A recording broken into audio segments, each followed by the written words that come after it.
10 days after Lola's horrible murder, her mother, father, and 2 brothers say goodbye to her.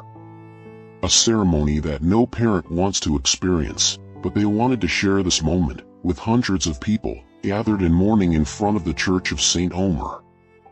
Lola was buried in the cemetery of Lillers. A young girl, victim of a crime that no one can explain.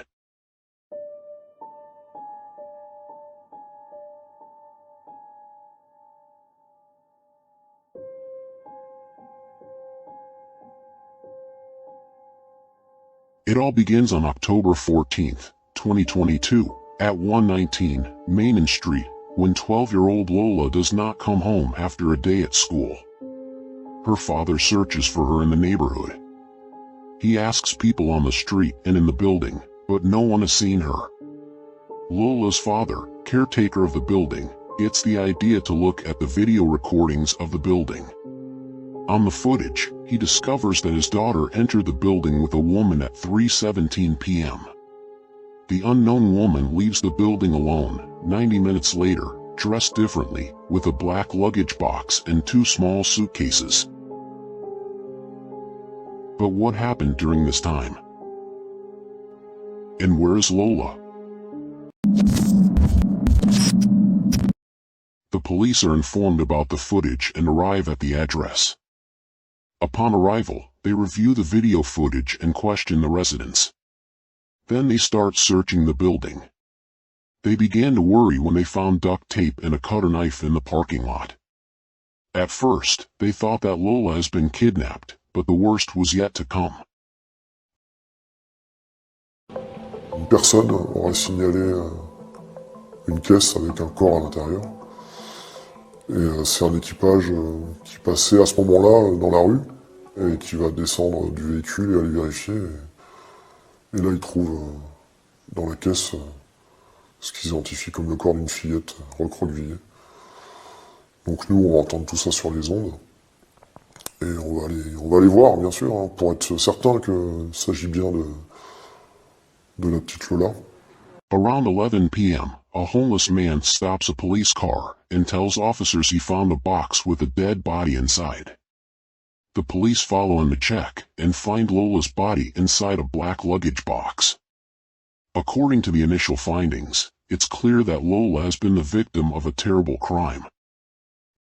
The main suspect is the woman filmed by the surveillance camera. But who is she? And what does she know? Thanks to the witness statements and the images from the CCTV, the police officers managed to trace her itinerary. It is 4:48 p.m. on October 14th, when the woman leaves the building, with a black luggage box and 2 small suitcases. The young woman asks a passerby to help her move the suitcases.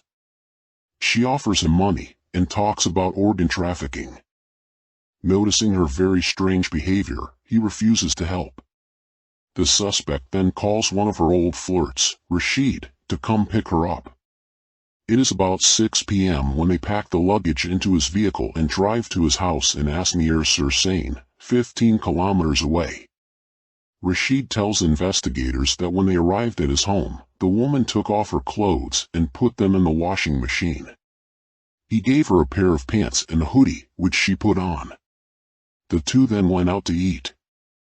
Around 10:30 p.m., she asks Rashid to drop her off at her sister's house on Main Street, where he had picked her up 4 hours earlier. But this time he refuses.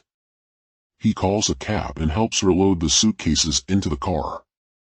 The young woman gets into the back seat and drives to her destination. The cab driver will later testify that the suspect called her sister and asked her to help her carry the suitcases. Her sister refused and the 2 women argued on the phone. When she arrives at Main Street, she laboriously carries the suitcase into the courtyard building and leaves it there. Then, she takes the tram to another city, Bois-Colombes. There, she meets with another man with whom she spends the night. The next morning, at 7:40 a.m., police arrive at the man's house and arrest the woman.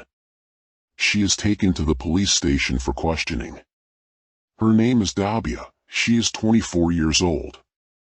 She moved to France 6 years earlier on a student visa. She is very active on TikTok, where she always appears smiling. Nobody could suspect her of the barbaric crime she describes to the police. Dabia tells them about the tortures she inflicted on her young victim. She says she lured Lola to her sister's apartment, forced her to take a shower and raped her. Then, she put duct tape around Lola's face, which caused her to struggle to breathe. According to the autopsy report, this was the cause of the child's death. She then drank a coffee, while listening to music, before stabbing the little girl multiple times with scissors and a knife. At some point, she cuts her head off.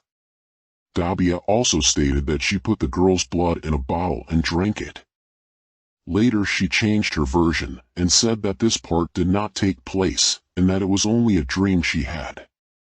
However, according to the investigators, this satanic ritual probably happened, as Lola's feet have been marked with the numbers 1 and 0. Investigators try to learn more about Dabia.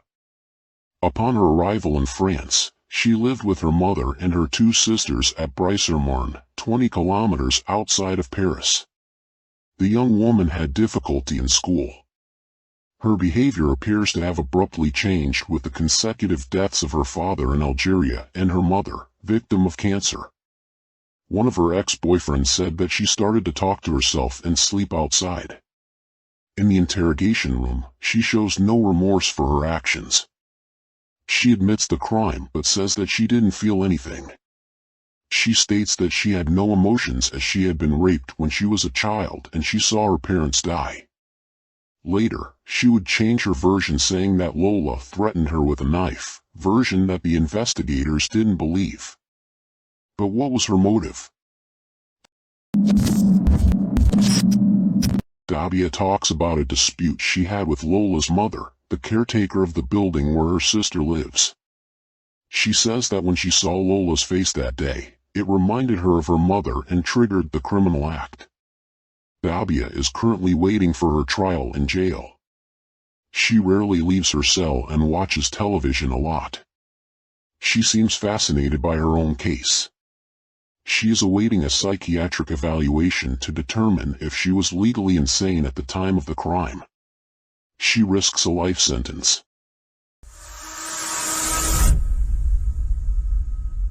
Our prayers go to the victim and her family. If you enjoyed this video, please subscribe.